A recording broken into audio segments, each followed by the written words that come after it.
Louisiana versus Orioles Recruit That Boot, the first episode of the new year 2026 after a little holiday break, and an awful lot to catch up on, an awful lot happening really as we speak. It's January 13th, so we're still in the last couple of days of this transfer portal window. We have a lot to get to there specifically. Pushing 30 new additions to this LSU roster for Lane Kiffin's first year. We've got 50 some odd Louisiana guys changing college homes all over the country. And so plenty to get to, excited to get to it. I'm Jarrett Roser. He's Sam Spiegelman. And Sam is fresh off of a Navy All-America trip down in San Antonio to catch some great performances and some notable Louisiana athletes and news and whatnot there. So we'll hit on that a little bit as well. But Sam, how are we doing so far in 2026? Staying sane over there? Yeah, we're off and running. It's good that junior days are back on, and the transfer portal, which is actually just as we spoke about last week, is just pandemonium. I think we agreed upon is the right way to describe it. Absolute madness for obviously the lead up and then into the craziness itself. But it's fun that junior days are now popping up. We got a few more 2026 recruits still left on the board, and then we'll shift our focus onto the 2027 class, as it largely already has, and a lot of big commitments to soon follow in that class. So it's fun to, a little hiatus for the holidays, and now get right back into the thick of things. No doubt. And we'll spend a lot of this episode talking about some of that transfer portal movement. And we have, I know, one new 2026 offer for LSU that we really want to get to at some point here as well. Also have some first ever Louisiana versus all y'all high school postseason awards to announce that we'll talk about a little bit here. But just kind of biggest takeaways for you coming out of San Antonio, for Louisiana fans here, LSU fans here. What would be kind of your cliff notes of the biggest things that they need to know from that week or be excited about in terms of some of the things you saw? Yeah, I guess they were probably hoping that I was going to say that Havon Finney put on a fantastic performance, but your boy was injured all week, kind of watching the sidelines. He's always in good spirits. He's a fun kid to be around, obviously excited to be playing for his guy, Corey Raymond in Baton Rouge. But unfortunately, not much to talk about from a performance standpoint. But the other LSU signee in that game, Trenton Henderson, who we've talked a lot about on the show, as we know a lot about Lamar Brown, we know a lot about Big Rich Anderson. I've seen Deuce Gerald's a couple of times in in-person evaluations, but the other guy, quote unquote, in the room has been Trenton Henderson, the top 100 edge from Pensacola that Blake Baker led the recruitment for. He was phenomenal out in San Antonio. I thought he was one of the better edge rushers in a very deep and talented group, headlined by Luke Wafel, who's going to USC, and then also Julian Walker, who signed with South Carolina. His dad is on the staff out there in Columbia, flipped from Michigan amid all that craziness. But I thought Trenton Henderson was one of the eye catchers for me, really flashy and quick off the edge. Not the biggest body off the edge, but you got guys like Lamar Brown who could play in multiple positions, and obviously interior guys like Deuce Gerald and Big Rich Anderson. You could be really flexible with Trenton Henderson, who had his hand in the dirt and was really explosive, and I think could also stand up and put some pressure off like Caleb Von Chason did once upon a time. The other Louisiana presence, of course, is All-American tight end Ahmad Hudson, who we saw just in state championships a week ago. He was very quickly in form. He had taken an early bird after playing Calvary. Obviously that big rivalry, Ruston and Calvary basketball game, lit it up with a double-double. Then comes to town, works out in the afternoon session, is right back into form. A lot of buzz around San Antonio that it was a lot of I told you so's from your boy. Not only is he a fantastic pass catcher and just kind of has outstanding body control, range, can do multiple things, working inside, outside. We know that his blocking got a lot of high praise from a lot of people who got to see that for the first time. Schools like Nebraska are recruiting him as this jumbo receiver, but we'll see if schools like A&M and LSU kind of are also right in the mix for things. Kind of know that he's a 3-down tight end, and I think obviously with LSU obviously looming as the legacy school, the big elephant in the room for that is when they will offer him in basketball. I'd imagine that they either will not wait too much longer or Probably his first visit to Baton Rouge probably be for a basketball game and get that offer officially handed out. And talk with Coach Kiffin and Coach Cox about the ability to play both sports, as he has shown as a junior. He is at an elite level for both this past season. He's pretty adamant about that he wants to play both sports at the next level, and he is obviously fantastic at both. And that blocking piece of the equation on the football field has been the thing to me. Just the overall physicality of his game and his development as a blocker has been the biggest thing for me the last 2 years, to watch where he's gone from as a freshman who was, as baby face as you could get out there at already 6'6" or whatever he was at that point as a true freshman, as a high school freshman, to watch him grow up in that District 2-5A where there are no easy Friday nights, and become the more well-rounded tight end that he has become now as a junior, and still a year of high school development ahead for him, has been really impressive. And he's someone I'm thankful we get a chance to watch for another year of high school, watch for an upcoming playoff run for what is a loaded Bearcats basketball team, as well as then obviously senior year before we watch him off at the next level. But let's get into some of these awards. I told you I was excited to share with you. Ahmad was on our all Louisiana versus all y'all big schools team. No surprise, as a tight end there, with another great season for him. But this is the first year that we have some superlative awards that we're unveiling, and you don't know a lot about the details of these. And so one of the things I'm excited to tell you and other folks who haven't had a chance to hear about these yet are, we're going to have superlative awards every year. And after a lot of phone calls to start off the 2026 calendar year, we have some great kind of college style namesakes for some of these awards. And so we'll start with the defensive player of the year. And it's not just the defensive player of the year, but it's the Derek Stingley Jr. defensive player of the year. So an awesome opportunity to recognize him, as well as, some other guys from years past earlier on in our coverage careers. And I don't know that I need to give you a whole lot of guesses as to who the Derek Stingley Jr. Defensive Player of the Year is, but it's someone you mentioned a couple times there, Big Rich Anderson of the Edna Carr Cougars. So get kind of your overall thoughts on some of this process with the legends that some of these are going to be named after, as well as Big Rich as a top defensive player out of the state this year. I hope it's not obvious and transparent that I'm almost emotional. I'm so touched by it. Derek Stingley Jr. is one of the player I go to saying he's the best high school player I've ever seen. He had 11 interceptions in 11 games as a junior. Therefore, they stopped throwing in his direction. So he decided to become an absolute force at wide receiver, and honestly, as kick and punt returner, that he was phenomenal. So to be that exceptional in all three phases, I think speaks volume. It's a perfect way to describe Little Sting, who's still having a great NFL career with the Texans. The number one cornerback drafted ahead of Sauce Gardner. I wish the Jets would have jumped them and drafted him instead. Big Rich Anderson, we've talked about it endless amounts on this show because we've had a firsthand look at just probably the most dominant interior defensive lineman in the country. We can talk about the upside and projection that Lamar Brown has, but we can talk about the production and obviously impact that Big Rich has had since his freshman sophomore season at Carr.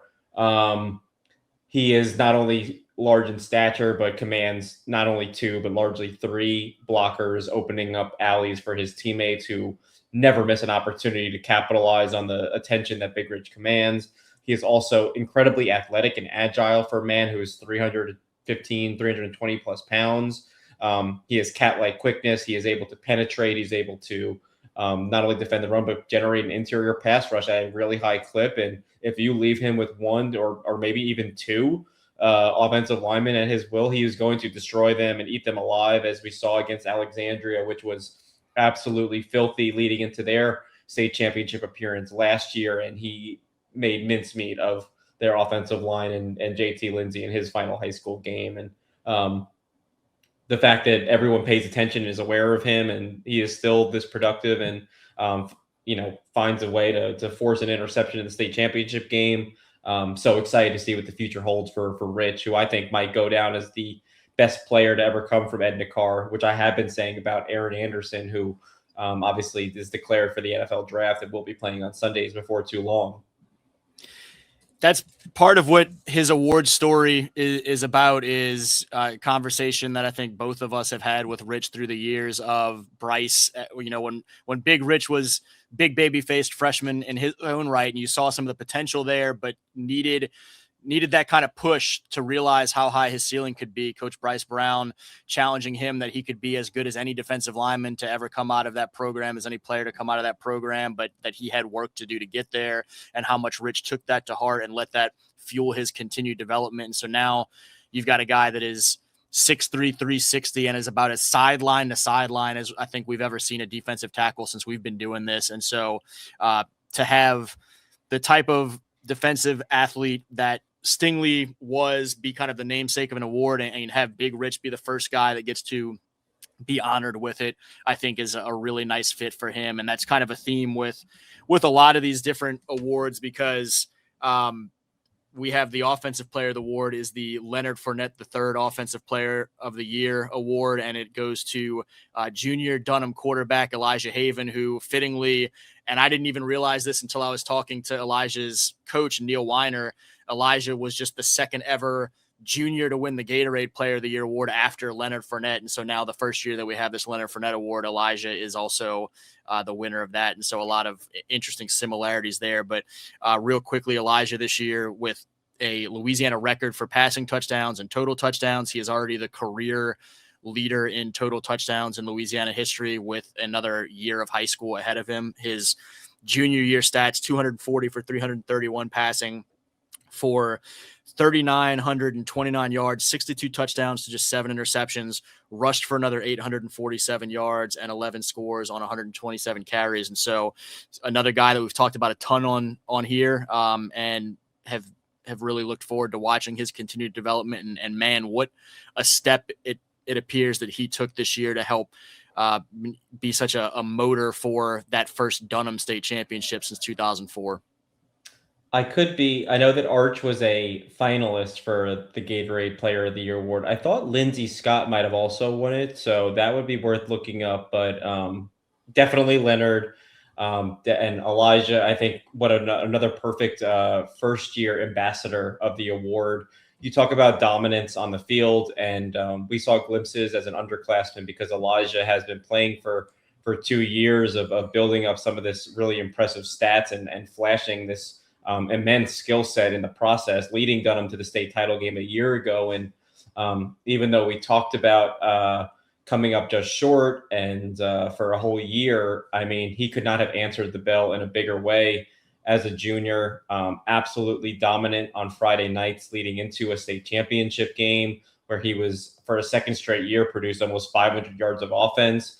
As we dissected, went through a different game plan than he saw the entire year. And he saw a lot of really great defensive coordinators throw a lot of different things at him that he's been able to solve with his multiple skill set, his ability to not only, attack big vertically and downfield, but make the short throws, attack with his legs, lean on his teammates when other opportunities were open, to kind of see the field as well as he has, to go through the reads, the progressions, and make all those right decisions. You can sometimes see it, but not know. But Elijah, like you said, has taken just another massive leap forward. That's, again, just from his freshman year to his sophomore year, and then another massive leap forward in his progression.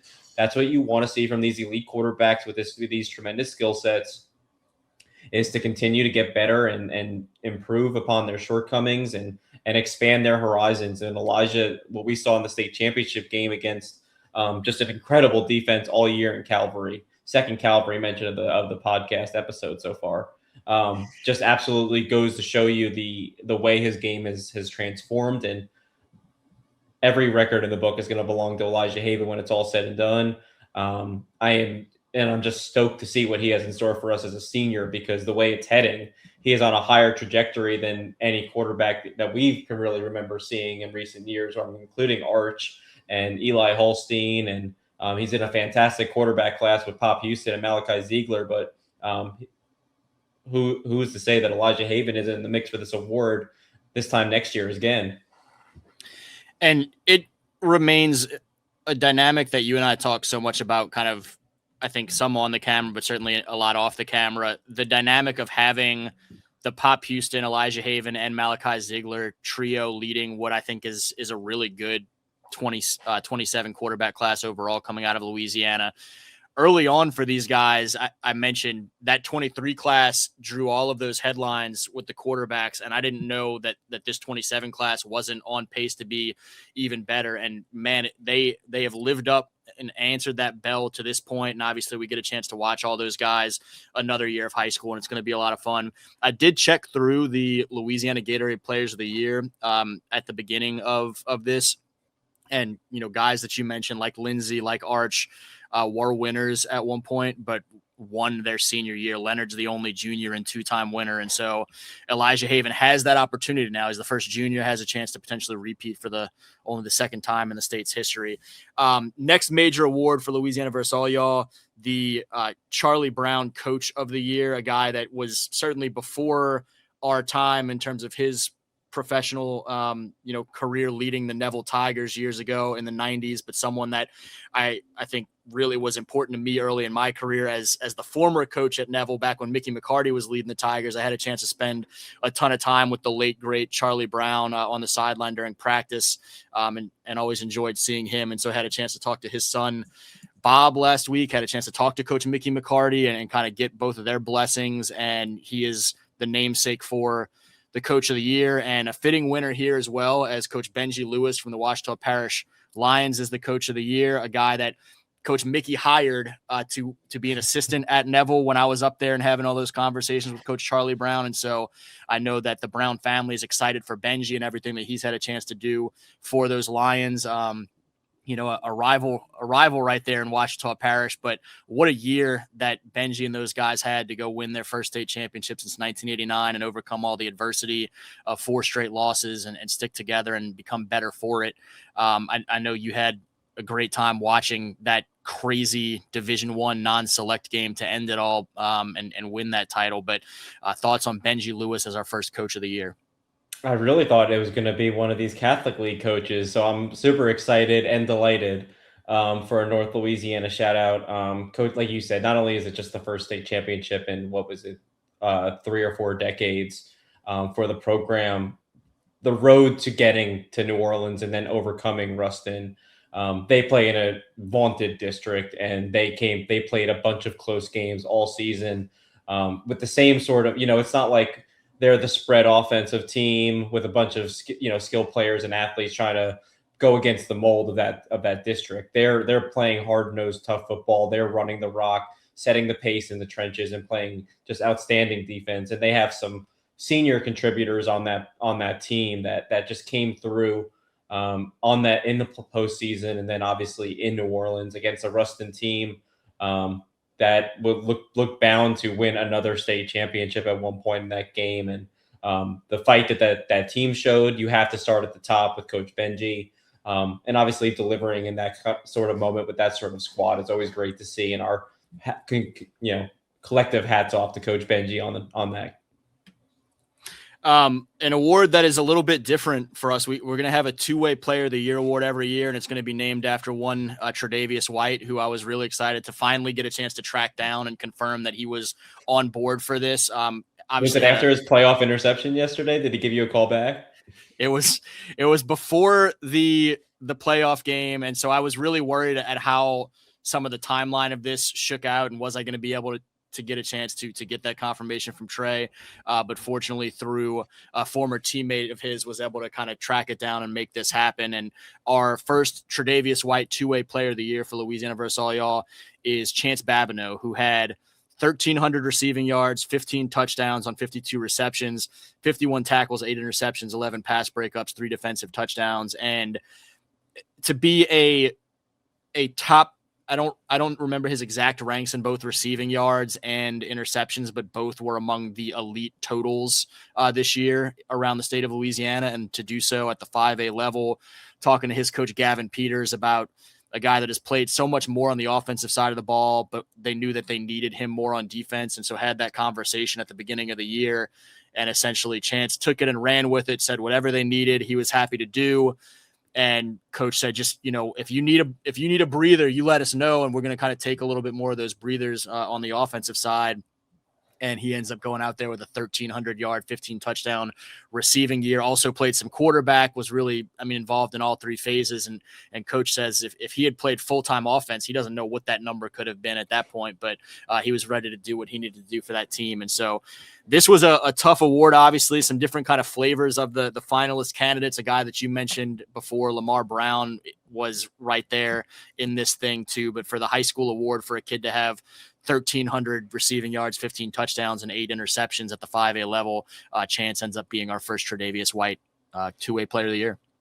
I love it. And I also love not only the award winner, but the name. We talked on this podcast on numerous occasions about kind of the bewildering recruitment of Chance Babineau. He's one of those high school prospects and high school football players that you talk about a selfless attitude, does everything right, and has an outstanding skill set to maybe play a bunch of different positions, though a lot of coaches and evaluators may be unsure exactly which position may best fit him. And while that might have bewildered a couple of coaches, we love that he landed at Nichols. We love, obviously, the type of high school football player and the impact he's had at so many positions over the years. And most of all, I think, and I also say he kind of reminds me, obviously not only from the area, but similar to Juwan Johnson, still trying to figure out his position, but like the kind of kid that you definitely want on your team. And as Juju kind of figures out his blueprint out at Syracuse, hopefully Chance Babineau eventually will follow a similar path up to find out where he is. You got to kind of experiment a little bit with that kind of skill set. Couple more award winners before we transition into some of the conversation about guys like Juju or just what this LSU program is doing this month. We have a Drew Allemont kicker punter of the year, which goes to Eli Bray up there at Haynesville, quickly running through his numbers: 11 for 15 on field goals, including a 50-yarder, 72 for 79 on extra points, 43.2 yards per punt, 38.1 yard net per punt. And the DJ Shark kick return weapon of the year goes to Javon Vital out there at Hamilton Christian, who didn't get a ton of opportunities because A, he's their quarterback and everything else on that team, and B, teams saw him back there and tried to kick it away from him. But when he had those opportunities, the numbers we had for all state voting were 6 punt returns, 5 touchdowns, 394 yards, 6 kick returns for 215 yards, and another touchdown. And Coach Dexter Washington, talking to him last week about this award, said that one of the referees at one of the final games this season said, hope you guys took your phones out and took some pictures and whatnot, because I think we just had a chance to watch Barry Sanders on the field again for an extra time. And so kind of a funny, there's always a lot of good anecdotes talking to Dexter, and that was a great one, obviously, about Javon, who's now over at Lake Charles College Prep playing some basketball. But those two award winners, again, Eli Bray, Javon Vital, 2 standouts at their respective schools. Haynesville, not known for its kickers and punters, but had a great one the last few years. And Eli, who's going to head off to McNeese State. Hamilton Christian made a lot of history this year with Javon at the helm of that team. He's going to be one of these top 2027 prospects to watch here, along with Elijah. I was going to ask if he was still repping Hamilton Christian at this point, because the rumors about LCCP were in the works in the Superdome. So yeah, he's hooping. He's a Blazer right now. He's a Blazer. I keep a lookout for them next year. There might be a team we're talking about with some standouts. Yeah, they're going to be a lot of fun. To have him and Aiden Carter and some other guys on the same field is going to be pretty nasty. And great job, Jared, covering the entire state with those awards. Very well distributed. I don't care what anyone else says. I see you. It worked out very well to have really all of the namesakes as well as all of the award winners really hit a lot of different metro areas. Not a whole lot of double ups, and a lot of it kind of worked out that way, which really helps me feel a lot better about. There will always be criticisms and people that think an award should have gone another way, or, whether it be who the award was named after or who the award went to this year. But I do feel like there's some great representation. There's some great guys, both the past legends that we have these named after, as well as some fantastic current high school football players. And so that's something that I think it's going to be really cool too in the years to come to be able to have that kind of connection of generations from, 20 years ago to now, or in Stingley's case, a little bit more recently to now. But I think it's going to be awesome. Some of these guys are going to be excited to have their names associated with some of those greats. I could not agree anymore.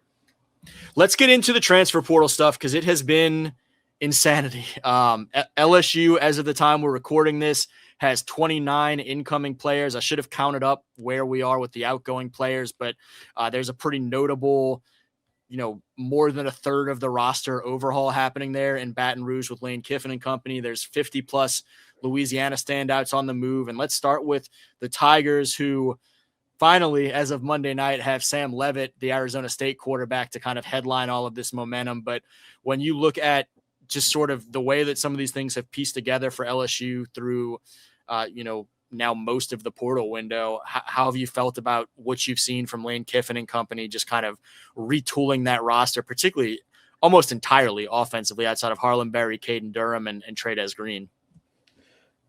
Basically, just they're going to be there. It feels like Lane Kiffin is catering to the offense, and then Blake Baker is, getting a lot of high school reinforcements on defense. But yeah, Lane Kiffin LSU's defense was not the issue last year. Maybe the offensive line needed some tweaks, and they're addressing that with upgrades in the trenches as we speak. But what they're doing is they're buying themselves a wide receiver core and a quarterback room, and not to mention keeping their three best offensive players, Caden Durham, Harlem Berry, and Trey'Dez Green. Those are three building blocks that if you're an LSU fan, you would be cursing Lane Kiffin out the door if he let any single one of them walk through the door, especially once Kewan Lacey decided to stay with the Rebels. So Caden Durham and Kewan Lacey, I believe, are sort of in the same recruiting class. They're both from DFW, covered them both in high school. Both are absolutely outstanding. Caden Durham would have been one of the hottest. I'm sure he commanded quite the market on the transfer portal. But when you think about the 1-2 punch that they bring out of the backfield with a retooled offensive line and the threat of Sam Leavitt throwing to one of 4 or 5 new receivers along with Trey'Dez Green, that shows you what the LSU front office tried to do last year, and I think is going to get a souped-up version moving forward in 2026. One of the things that's been most impressive to me about the past week and a half of work that these guys have done in the transfer portal is I knew that they would be able to get guys that they felt good about, and I have as much confidence in Lane Kiffin, Charlie Weiss Jr. and company, as much confidence in them as any staff around the country to be able to identify talent that's going to fit what they want to do or what they're capable of doing offensively. And so despite knowing they had to rebuild that offense almost entirely, I had all the confidence in the world they would get that done. But I wondered, in a world where you have a finite amount of dollar resources and you have a finite amount of playing time and guys want to get on the field and make money and all those things, when you had to replace not only the top end of your team, but the depth in the way that LSU has had to replace this offseason, I was interested, how do you convince guys to come be a backup here versus a starter elsewhere? And so the fact that they have signed 9 wide receivers, 3 running backs, despite the fact that Harlem was already, back in the mix, and now Caden also back in the mix, and 2 quarterbacks and still looking for a third, I think has been the part that has really kind of caught my attention, to be able to not just get some top end guys, but to be able to say you're going to be one of 9 receivers coming into this room and have everybody be on board with that and come run for this opportunity in Baton Rouge. I think that is super impressive over the last week and a half. Yeah, this is first off, LSU is they are in good hands because they have a general manager who's done this at Ole Miss. Billy Glasscock had to go through the portal to put together that Ole Miss roster that, as he put together the pieces, not only made a push for the SEC last year, but obviously made their deep playoff run this year despite a ton of coaching turnover. Now he's at LSU. He's got all the ingredients to go put together this roster, and he's had a huge overhaul to have to replace, like you're saying, that not only the top end talent of guys that are going to play week 1 for Lane Kiffin in his debut, but the guys behind him that are just going to practice and compete and be depth pieces. But it goes to show you the new era of college football that we're in. This is the NIL era. They are basically front offices. They're I used to say they were versions of NFL front offices, but they are their own front offices now. They're their own entity that are fully functional. It kind of reminds me of being franchise mode in Madden. You can just go sign 16 offensive tackles if you really need to find one, because you have a salary cap. Fill it with as many players as you need to be a competitive roster. And the way that LSU, the way that Texas, the way that Georgia and Florida are all spending at A&M. Look at the pieces that A&M has added. A fantastic squad they had this year and invested so much more in the portal. These are basically, they can spend as much as they can to try to compete, and why wouldn't they? We're still a long way from kicking off this 2026 season. We haven't even finished the transfer portal window, but in terms of your early kind of vibe check or optimism for how quickly LSU can be, at least an SEC championship contending type program again, when you watch the past couple of weeks of work for Lane Kiffin and company, just kind of, how do you feel right now, knowing that it's only January 13th, about their ability to go out there and be as good as potentially anybody in the SEC and, ideally on a national stage? Yeah, like I kind of alluded to, when Kiffin and Glasscock were in Oxford, uh, they were very competitive and they beat teams like LSU and Georgia in the regular season, and obviously didn't make the playoffs a year ago because of the conference and just how stacked it can be at times. And a lot will not. I think a lot will hinge on how competitive some of these other teams. We we looked at Texas and A&M, and those are two teams that we're expecting to contend with the amount that they've invested in their roster. LSU, based off of what Billy Glasscock and Lane Kiffin have done and the amount that they've just invested, you expect to be competitive next year. Will they be in the SEC championship game? We'll see how a lot of these games turn out in Lane Kiffin's first season at the helm. But when you factor in a team like Alabama that's fully resourced, teams like Georgia that are built to last, there's going to be 6 to Vanderbilt will have a new quarterback. Oklahoma will have a new quarterback. Obviously, LSU will, but coming through the market, there's a lot of X factors. But when you look at the combination of coaching and roster assembly, all signs point to LSU being in the mix for a playoff spot the way that they're spending money in the portal. One of those X factors and storylines to watch over the next several months will be just the recovery from that Liz Frank injury for Sam Levitt, which is certainly a big piece of the conversation for him. He is for you guys over there on 3 and Rivals, the number 1 player in the portal. And so huge win for Lane Kiffin and company to get him after he had already left campus and was taking other visits. And Lane makes that trip up to Knoxville to try and make sure that they get their guy ultimately. Just, a lot to unpack of how Sam Levitt ends up in the fold, and now a lot to unpack over the course of this 2026 year of him working his way back to health and how that process goes. But he's someone that, as that ranking would suggest, if he is healthy and at his best, has a chance to be an exceptional leader of a Lane Kiffin, Charlie Weiss Jr. offense. And so we'll watch how it all plays out. But to see the success that he had there in his 2 years at Arizona State, and the type of guy that he is that can hurt you with his arm and with his legs, I think fits really well into what you assume Lane and Charlie and company want to do here because of what we've seen them do in Oxford. Yeah, when you look at the track record of Kiffin, of Weiss, and also Glasscock of doing this before with Trinidad Chambliss, but also with Jackson Dart, who was a first-round pick, who was having a really good rookie season with the Giants. I don't doubt their ability to find quarterbacks, and if this was their number 1 guy, that should invigorate LSU fans. I love that they've been there before and they've done that. They know what they're doing on offense, and they know what fuels the machine. And if that was their top target, then I think they should be pretty giddy about what's to be coming. There are some notable LSU guys heading elsewhere. We mentioned Juwan Johnson. He'll be up in Syracuse, and we're not going to rattle through the whole list, but a lot of guys, including notable Louisiana guys that we loved covering at the high school level, who will have new homes. There are guys really all over the place moving. Who are a couple that caught your eye that you think have the chance to be pretty big impact guys in their new homes that we're going to be talking about a lot this fall. And I'm going to start with one that you're probably going to say and just steal it because I want to get a chance to shout this kid out. But Shaz Preston, who is heading up to Indiana after the great bounce back for him at Tulane, working through his injuries, becoming a 700+ yard wide receiver this year for the Green Wave, is now going to be going to join that number one Indiana Hoosiers team that, will be playing in just a few days for a national championship. Kurt Cignetti and those guys have used the portal to expert levels and are now steamrolling through some teams that we're more used to talking about this time of year than Indiana. But I mean, just dominant fashion thus far. And now Shaz Preston gets a chance to go finish his college career up there with Cignetti and company.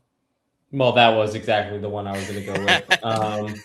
I like Jalen Lucas coming back home to Tulane. Yeah. Jalen Lucas has proven to be one of the most explosive, kind of like we said with Chance Babineau, kind of an all-purpose athlete. I'm not sure if he's a halfback or an athlete or a slot receiver or a wide receiver, but I want him on my team. I want him to play special teams, and I want him to be a part of the offensive blueprint.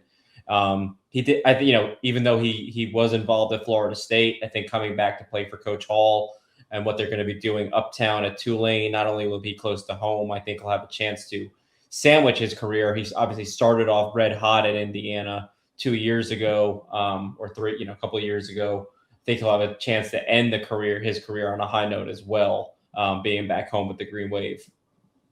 Yeah, I like some of the guys that Tulane has been able to bring back home. Destin Hill's going back to the city, coming down from Baton Rouge up here. Zion Chris, a guy who we loved covering at Madison Prep and has obviously had a couple of stops in his college career. He's heading back to the home state from Houston to Tulane.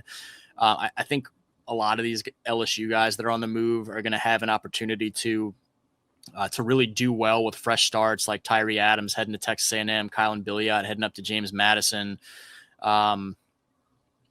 Trying to look through the list that I have put together on LouisianaVersusAllYall.com. Elijah Bill Davis from the Cajuns heading up to Virginia Tech. I think that's going to be a cool opportunity for him.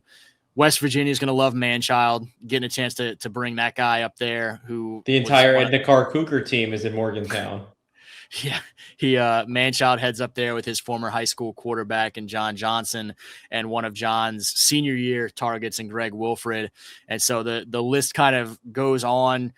Our guy Joe Sloan and company there in Kentucky have a good crew of Louisiana natives that are headed their way from a variety of different directions, including Ahmad Bro from LSU. We talked about Kenny Darby from the high school ranks at Airline, Lance Hurd now heading over from Tennessee to Kentucky.